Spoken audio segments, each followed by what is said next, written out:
하나님의 말씀은 구약성경 전도서입니다.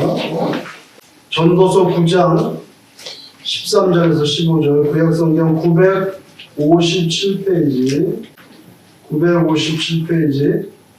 전도서 9장 13절에서 15절 같이 한 목소리로 공동해 보겠습니다. 13절에서 15절. 내가 또 해 아래에서 지혜를 보고 내가 크게 여긴 것이 이러하니 곧 작고 인구가 많지 아니한 어떤 성읍에 큰 왕이 와서 그것을 에워싸고 큰 흉벽을 쌓고 치고자 할 때에 그 성읍 가운데에 가난한 지혜자가 있어서 그의 지혜로 그 성읍을 건진 그것이라. 그러나 그 가난한 자를 기억하는 사람이 없었도다. 아멘. 오늘 본문에 보니까 솔로몬이 한 사람에게 주목을 하고 있습니다. 이 사람은 어떤 사람이냐면 오늘 말씀을 읽어보니까 바로 자기가 사는 어떤 작은 성읍을 구원하는 그런 인물이에요. 그 도시는 큰 도시가 아니었어요. 오늘 14절에 보시면 작고 인구가 많지 않은 성읍, 그죠? 이렇게 나오죠. 작고 인구가 많지 않은 그런 성읍이었다고 해요. 그런데 그 작은 성을 치려고 온 것은 큰 임금이라, 그렇게 큰 왕, 그죠? 성은 작은데 큰 왕이 치러 왔다는 거예요. 그래서 영어 성경에는 small city에 a powerful king이 왔다, 이런 식으로 번역을 했어요. great king인데 small city에 a powerful king이 왔다는 거예요. 그렇게 작은 도시를 점령하려고 막강한 그런 왕이 왔어요. 아마 전략적으로 중요하거나 반란의 세력이 숨어 있거나 하여간에 큰 임금이 직접 와서 칠 수밖에 없는 그런 어떤 이유가 있었나 봅니다. 그런데 그 성읍 가운데는 한 가난한 지혜자가 있었다는 거예요. 그리고 그 지혜로 그 성읍 전체를 구원해낸 이야기입니다. 솔로몬이 이 사람에게 주목하는 이유가 뭔지 아세요? 이 사람은 아무것도 가진 게 없어요. 오직 한 가지, 그게 뭐냐면 지혜입니다. 위즈덤. 그 위즈덤 하나로 자기 사는 인타이어 시리 전체를 구해냈기 때문에 솔로몬이 주목하는 거예요. 솔로몬은 어떤 사람입니까? 솔로몬은 지혜롭고 그리고 부자입니다. Wise and rich. 자기는 wise and rich인데 오늘 여기 나오는 사람은 어떤 사람입니까? Wise and poor입니다. 그래서 이 사람이 솔로몬이 주목하게 되는 거예요. 솔로몬은 당대에서부터 지금까지도 그 이름이 유명세를 타는 사람입니다. 그죠? 솔로몬 모르는 사람 없습니다. 그런데 오늘 여기 있는 사람 이름이 나옵니까? 안 나옵니까? 이름조차 모릅니다. 그냥 어떤 사람일 뿐이에요. 왜 이름이 안 나올까요? 15절에 보면 이 가난한 지혜자가 그 성읍 전체를 구해냈음에도 불구하고 아무도 이 사람의 이름을 기억해 주는 사람이 없었어요. 가짜 연애 편지인데 가짜 연애 편지에 등장하는 한 구절이 꽤 유명한 구절이 있어요. 그 구절 때문에 그 편지를 읽는 사람, 그 사람 이름 말볼리오인데 말볼리오가 그 구절을 읽고 아주 그냥 가슴이 붕붕 떴어요. 이 말볼리오는 우연히 편지 한 통을 주웠는데 그걸 펼쳐서 읽어보니까 아무리 생각해봐도 자신이 모시고 있는 공작 부인이 자기에 대해서 보낸 연애 편지가 확실한 것 같아요. 그렇게 착각하는 거예요. 근데 그 편지 속에 이런 글이 적혀 있습니다. 여러분 한번 들어보세요. Some are born great. 그죠? 어떤 사람은 높은 신분으로 태어난다. 이런 뜻이에요. Some are born great. 그 다음에 Some achieve greatness. 어떤 이는 높은 신분을 성취한다. 그 다음에 세 번째, and some have greatness thrust upon them. 또 어떤 사람은 높은 신분으로 떠밀리기도 하죠. 뭐 번역하자면 어떤 사람은 태어날 때부터 위대한 사람, 어떤 사람은 살면서 자기가 쟁취하는 사람, 어떤 사람은 쟁취하는 게 아닌데 그냥 이렇게 떠밀리는 사람. 뭐 인간적으로 운이 좋다고 말할 수 있어요. 그런 구절이 써 있어요. 그러면서 thy fate, 당신의 운명, open their hands, 당신의 운명이 그대에게 두 팔을 벌리고 있으니 let thy blood and spirit embrace them, 그대의 혈기와 기백으로 운명을 끌어안으시오. 아이고, 내가 모시는 공작부인이 나를 좋아하나. 그 공작부인은 올리비아라는 사람인데 올리비아를 모시고 있는 집사입니다. 말골리오는. 근데 그 말골리오를 골탕 먹이려고 하고 다른 사람들이 가짜로 써가지고 그 편지를 떨어뜨린 거예요. 위조를 해가지고. 근데 그게 자기가 공작부인이 자기를 막 사모하는 줄 알고 막 흥분하는 셰익스피어가 쓴 드라마 중에 Twelfth Night, 시비아라고 하는 그 드라마 2장 2막 5장에 나오는 구절이에요. 근데 여러분, 이거 다 셰익스피어가 쓴 거죠. 셰익스피어가 다 쓴 건데, 거기에서 이제 올리비아라는 공작 부인이 자기 집사를 사모하는 듯한 가짜 편지를 쓴 거. 근데 그 말은 다 셰익스피어가 쓴 거예요. 근데 셰익스피어 생각해 보면 자기도 분명히 가난한 시골에서 태어났던 사람이에요. 스트래포드 어판 에이번이라고 하는 시골에서 태어났어요. 그 어디 있냐면 런던에서 북서쪽으로 160km 있는 시골이에요. 근데 그곳은 어떤 곳인지 아세요? 너무 가난해가지고 아이들이 먹을 것이 없어서 굶어 죽는 동네야. 그런 동네에서 태어났어요. 그런 셰익스피어가 그 고향을 떠나서 런던으로 옵니다. 런던에서 자신의 운명이 바뀌는 거죠. 현재까지도 그 이름을 남긴 위대한 그런 극작가가 됐잖아요. 그러니까 셰익스피어는 우리에게 운명을 만나면 두려워하지 말고 혈기와 기백으로 blood and spirit을 가지고 embrace 그거 끌어안으라 이렇게 말한다는 거예요. 여러분, 이 세상에 어떤 사람은 날 때부터 위대합니다. 날 때부터 대단하게 태어나는, 또 어떤 사람은 그러지 않았지만 살면서 위대함을 막 노력하고 자수성 가고 고생 가운데 하고 성취해 나갑니다.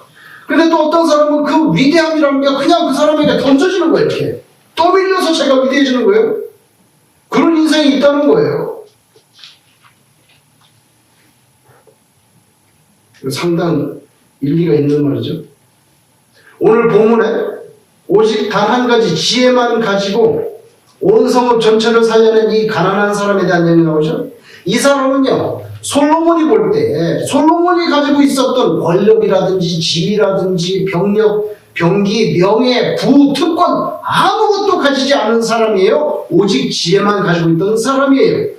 근데 이런 위대한 일을 해냈단 말이죠. 그래서 솔로몬이 관심을 가질 수밖에 없었다는 거예요. 말하자면 이런 유의 사람이야말로 셰익스피어가 말했던 그 greatness, 위대함에 있어서 마지막 세 번째 경우의 사람이라고 생각해요. 이 사람은 금수저로 태어난 게 아니에요. 또 이 사람은 살면서 또 위대한 업적을 이뤄가지고 자수성가를 해가지고 노력해가지고 막 어떤 걸 성취한 그런 게 아니에요. 그런 게 아니에요. 아무것도 없어요. 성경에서 말씀하는 대로 어떤 작고 인구가 많지 않은 그런 성읍에서 그냥 가난하게 살아가는 범부에 불과했던 사람인데, 뭐 그런 작은 성읍이라면 생각해 보세요. 특별히 유별나게 뭐 경쟁할 게 있겠어요? 그 조그만한 촌동네에서. 그렇죠? 근데 그런 성읍 속에서 또 가난한 사람?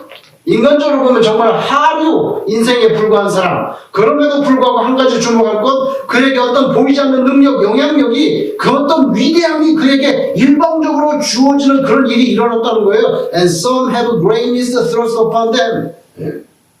위대함이 그분에게, 그 사람에게 던져졌다는 거예요. 우리 신앙인의 관점에서 본다면 이런 경험은 오직 하나님, 여호와 하나님께로부터 우리가 받게 되는 일종의 엄청난 은총, 그런 축복을 의미하는 거예요. 그런 거예요. 우리 아무래도 셰익스피어가 말한 위대한 세 가지 종류 사람 가운데 첫 번째, 두 번째하고는 좀 거리가 있는 것 같고, 그렇지만 우리가 나머지 한 가지 경우에 대해서는 소망을 가져볼 수 있다는 거예요. 그건 뭐냐면 바로 하나님께서 우리들에게 위대함을 일방적으로 이렇게 부어주시고 던져주시고, Great is the thrust upon, 너 가져, 그러실 수가 있다는 거예요. 여러분, 예수님 제자 생각해 보세요. 예수님 제자들 중에 당대의 왕족이나 귀족이 있었어요? 한 명도 없었잖아요. 그죠? 오늘날 우리식으로 말하면 그 유명한 하버드 같은 데서 공부하는 그런 제자들이 있었어요? 12명 가운데? 아무도 없었잖아요. 그 잡은 뭐 굉장했었어요? 잡이? 갈릴리에서 금을 건져가지고 간신히 하루 벌어서 먹고 사는 사람들이 일종의. 그 가운데도 어떤 뭐 대단한 고위 공직자 있었어요? 장관 출신 이런 사람이 있었어요? 없었잖아요. 딱 한 가지야. 예수님이 선택하여 불러줬다는 그 딱 한 가지로 오늘날 얼마나 널리 알려진 위대한 인물들이 됐어요, 제자들이. 바로 그들에게는 그런 위대함이 하나님께로부터 일방적으로 그냥 주어졌던 거죠. 이거 그냥 위대함이라는 게 덮어 씌워진 거예요, 그 사람에게. 예수님이 택했다는 건 한 가지 일 때문에. 여러분들 중에 내가 지금 이런 처지에서 하나님을 위해서, 교회를 위해서, 내가 성도들을 위해서 뭘 할 수 있겠습니까? 근데 오늘 본문에 보니까 아무것도 가지지 못한 자가 오히려 한 성읍을 구해낼 수 있었다고 말합니다. 당대 한 시대의 지혜의 왕이었던 솔로몬의 주목을 받을 정도였어요. 그 가난하고 지혜로운 사람은 자신이 무가치해서 아무것도는 할 수 없다고 하는, 난 뭐 아무것도 할 수가 없어, 그런 생각들을 극복한 사람이에요. 그가 당면하고 있던 상황은 자기 힘으로는 도저히 극복할 수 없는 정말 힘에 부치는 상황이죠. 굉장히 엄청난 권력을 가진 왕이 병력을 끌고 와서 자기를 감싸고 있었어요. 굶어 죽거나. 너무 가난했어. 그런데도 이 사람이 그 성읍을 건졌다는 거예요. 그러면서 그 사람에겐 지혜가 있었다는 거예요. 경기도 오산에 가면 독산산성이라는 게 있습니다. 여러분 남한산성 아시죠? 들어보셨죠? 남한산. 그런 것처럼 이렇게 돌로 이렇게 산에다가 이렇게 돌로 이렇게 싸가지고 산성이죠. 독산 산성이 있는데, 독산산성이 있는데 거기에 세마대라는 게 있어요. 세마대. 세마대는 뭐냐면요, 마는 말이에요. 말을 씻긴 장성. 그죠? 세마대. 말을 씻긴 곳, 그런 세마대가 있는데 그게 뭐냐면요, 임진왜란이 터졌어요. 왜군이 쳐들어왔어요. 얼마나 고생을 했어요. 왕이 도망을 다니고. 그런 과정 중에 있었는데 선조 26년 1593년에 전라도 관찰서에 있었던 권율 장군이 자기 병사 2만 명을 끌고 경기도까지 올라온 거예요. 밀려서 올라온 거죠. 거기서 이제 산에서 왜군을 막으려고. 그래서 산성에 올라갔어요. 2만 명이에요. 군사기지로 굉장히 중요한 요충지인데 문제가 있어요. 뭔지 아세요? 산꼭대기에 물이 없는 거예요. 물이 없으면 어떻게 해? 2만 명이 지금 물 마시고 살아야 되는데. 그래서 너무 어려움을 겪고 있었어요. 그런데 외장 갓도 기요마사가 가만히 생각해보니까, 쳐다보니까 분명히 물이 없을 거야, 저 녀석들. 산꼭대기에 물이 나겠냐?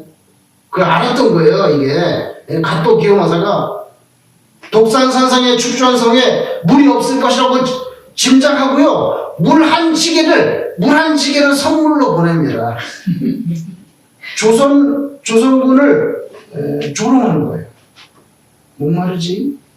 물 한 지게를 보냈어요. 그 알고 있었던 거예요. 짐작했던 거예요. 물이 없을 거라고. 얼마나 권율이 속이 타겠어요. 외장이 물 한 지게를 선물로 보내올 정도니까 자기는 파악하고 있는 거예요. 여러분, 권율이 부하들에게 명령해서 백마를 끌고 산꼭대기에 올라가 잘 보이는 곳에 가가지고 쌀을 퍼가지고 백마에다 쌀을 퍼서 끼얹는 거야. 말 씻기는 것처럼. 근데 왜 백마를 끌고 갔을까요? 그렇죠. 여러분 만약에 브라운색이나 검정색 말을 끌고 가서 쌀을 뿌리면 그 쌀이 보여야 안 보여? 보이잖아요. 쌀이 보이잖아. 그러니까 백마를 끌고 가는 거예요. 백마를 끌고 산에 올라가가지고 계속 쌀을 퍼붓는 거예요. 거기다가. 그러니까 멀리서 외국인이 딱 보니까 말에다가 막 물을 갖다 퍼붓는단 말이야. 아이씨, 운물이 있나 본데요. 안 되겠습니다. 이거 너무 산지도 험하고. 그래가지고 퇴강했어요. 퇴강해버렸어. 왜 지혜가 있잖아요. 사람이 어떻게 그런 생각을 해요. 지혜가 있잖아요. 오늘 본문의 이 주인공은요, 어떤 지혜로 그 막강한 군사력을 동원한 그 침략한 왕을 물리쳤는지, 뭐 자세한 기록을 솔로몬이 해줬으면 좋은데, 안 해줘서 우리는 모르는 거죠. 모르는 거예요. 근데, 어쨌건 솔로몬이 볼 때는 그 가난한 범부가 지혜를 가지고 그 성을 살렸는데, 그거 하나님이 주신 지혜라는 것을 솔로몬이 알았던 거예요. 알았던 거예요.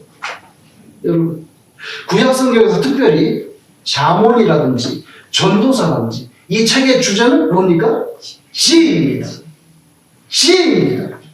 그래서 솔로몬이 이 책을 쓰면서 전도서를 쓰면서 그 지혜라는 주제를 두고 그 케이스를 여기다가 소개하는 거죠. 소개하는 거예요. 여러분 신약 성경에 오면 야고보가 말씀을 하셨어요. 그죠? 야고보서 1장 5절에 너희 중에 누구든지 지혜가 부족하거든 모든 사람에게 후히 주시고 꾸짖지 아니하시는 하나님께 구하라. 그리하면 주시리라. 이렇게 말씀해요. 우리는 그것도 몰라요? 이렇게 말할 때가 아이고 몇십 년 동안 그것도 몰라? 근데 하나님 아니에요. 꾸짖잖아. 너 그것도 모르냐? 이지 않고 너희 중에 누구든지 지혜가 부족하거든 모든 사람에게 후히 주시고 꾸짖지 아니하시는 하나님께 구하라. 그리하면 주시리라. 저와 여러분들이 신령한 지혜를 달라고 하나님께 기도하시기를 바랍니다. 대단히 중요해요. 내 인생에도 중요하고요. 인간관계에도 중요하고요. 조직에도 중요하고요. 교회라고 하는 조그만 공동체 안에서도 너무 중요해요. 지혜가 있는 사람. 지혜가 있는 사람 얼마나 멋있습니까? 지혜가 없는 사람 헤드에이크야. 머리 아프게 돼 머리. 저와 여러분은 다 신령한 지혜를 갖기를 바랍니다. 여러분 이 땅에 육신을 입고 예수님이 오셨잖아요. 그 예수님이 신인데 인간의 몸을 입고 오셔가지고 그러니까 3살 때도 있고 5살, 12살 이렇게 성장하잖아요. 그죠? 그 어린 과정에 성장하면서 예수님이 성장하는 모습에 대해서는 별로 구절이 없어요. 근데 한 2가지밖에 안 나오는데 예를 들면 누가복음 2장 40절에 보면 이렇게 돼 있어요. 아기가 이게 아주 어릴 때입니다. 아기가 강하여지고 지혜가 충만하며 하나님의 은혜가 그의 위에 있더라. 이렇게 나옵니다. 그래서 지혜가 있었다고 나와요. 또 누가복음 2장 52절에 가면 예수는 지혜와 키가 자라가며 지혜와 키가 자라. 키가 좀 덜 자랐어도 지혜라도 자라야지. 그것도 없으면 어떻게 되겠어요? 성을 퍼지는 거지. 그죠? 여러분, 신자는 믿음으로, 그죠? 예수 그리스도의 보혈과 부활, 그 믿음. 신자는 믿음으로 장래의 천당에 들어가고, 믿음으로 들어가는 거예요. 그런데 이 땅에 있는 동안에는 하나님께서 내려주시는 신령한 지혜로, 그 말씀에서 나오잖아요. 그죠? 지혜가. 그 말씀에서 나오는 신령한 지혜로 세상과 마귀를 이겨내는 겁니다.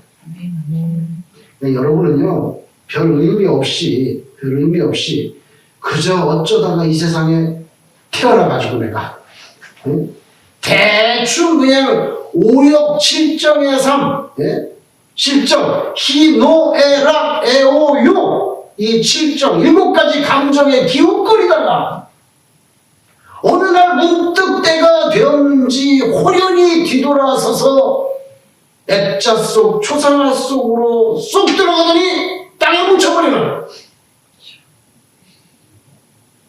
그런 덧없는 인생이 아니에요. 예? 아니에요. 바울께서 쓰신 편지 중에 에베소서가 있습니다. 길지 않으니까 한번 읽어보세요. 에베소서에 보면 특별히 신자 한 영혼 한 영혼은요, 하나님의 절대 주권의 특별한 예정이라는 단어가 많이 나와요. 에베소서에. 여러분, 어쩌다가 툭 튀어나와가지고 그럭저럭 대충대충 5, 6, 7절에 시달리면서 살다가 길거리다가 어느 날 갑자기 그냥 초상화 속으로 쏙 들어가더니 땅속으로 들어가는 그런 게 아니라는 거예요. 만세 전부터 하나님께서 예정해서 너는 내 거야! 구원한다! 아멘. 그런 귀한 영혼인 것을 여러분이 믿으시기 바랍니다. 아멘. 예, 신자는요, 세상적으로 볼 때 설사 비록 금수저가 아니고 또 자수성가해가지고 이름을 떨치지 못했을지라도 위로부터 내리는 하나님의 그 자비로운 은총, 구원의 은총, 신령한 지혜, 그거로 사는 거예요. 다른 거 다 그만두고 정말 참 신앙을 품은 신자가 되었다면 그야말로 그게 뭐 셰익스피어가 말한 세 번째 종류 중에 세 번째, 일방적으로 그 위대함이 그에게 덮어 씌워져 버린 그런 복된 인생인 줄로 믿습니다. 세상 사람들은요, 큰 금액의 복권이 당첨되는 그런 게 행운이라고 여기지만 신자들은요, 예수 그리스도의 십자가 대속의 은총, 나 때문에 예수님 대신 피 흘린 거, 그거로 말미암아 영원한 생명을 받았으니까 이보다 귀한 복, 이보다 더 큰 행복이 없는 거죠. 성업 좀 구하고 나면 좀 알아줘야 되는 거 아니에요? 많은 사람들이 잘했다고 칭찬 정도는 해줘야 되는 거 아니에요? 좀 인정을 받고 싶은 게 사람의 마음이 아닙니까? 그런데 오늘 본문의 주인공은요, 그런 심리적인 대가조차도 받지 못했어요. 기대할 수 없어요. 왜? 모든 사람들이 너무나 빨리 그 사람에 대해서 잊어버렸어요. 그래서 그 사람 이름도 안 나와. 여러분, 인간의 내면 속에 인정받고자 하는 욕구가 있잖아요. 굉장히 큰 거죠. 그죠? 굉장히 큰 거예요. 그러나 참된 신자는 하나님의 일을 하고 그리고 교회와 성도를 섬기면서 언제든지 이거를 초월할 수 있어요. 왜냐하면요, 내가 뭘 좀 했다. 내가 만약에 뭐 목사님들 뭐 했다. 잘했다. 그런 게 있다면, 그런 작은 어떤 위대함이라는 것이 발견된다면 결국 그거를 하나님께로부터 오는 그 은혜로 일방적으로 주신 그 은혜로 이루게 된 거죠. 그러니까 타인으로부터 인정을 받지 못한다? 그러나 섭섭하다 여기는 게 어불성설이에요. 섭섭하게 뭘 섭섭해? 다 하나님이 주신 거로 가지고 했는데 뭘 섭섭해? 그건 다 세상적인 생각이죠. 예수님의 고난을 기념하는 사순절 기간인데 여러분, 주님의 공생애를 깊이 한번 묵상해 보세요.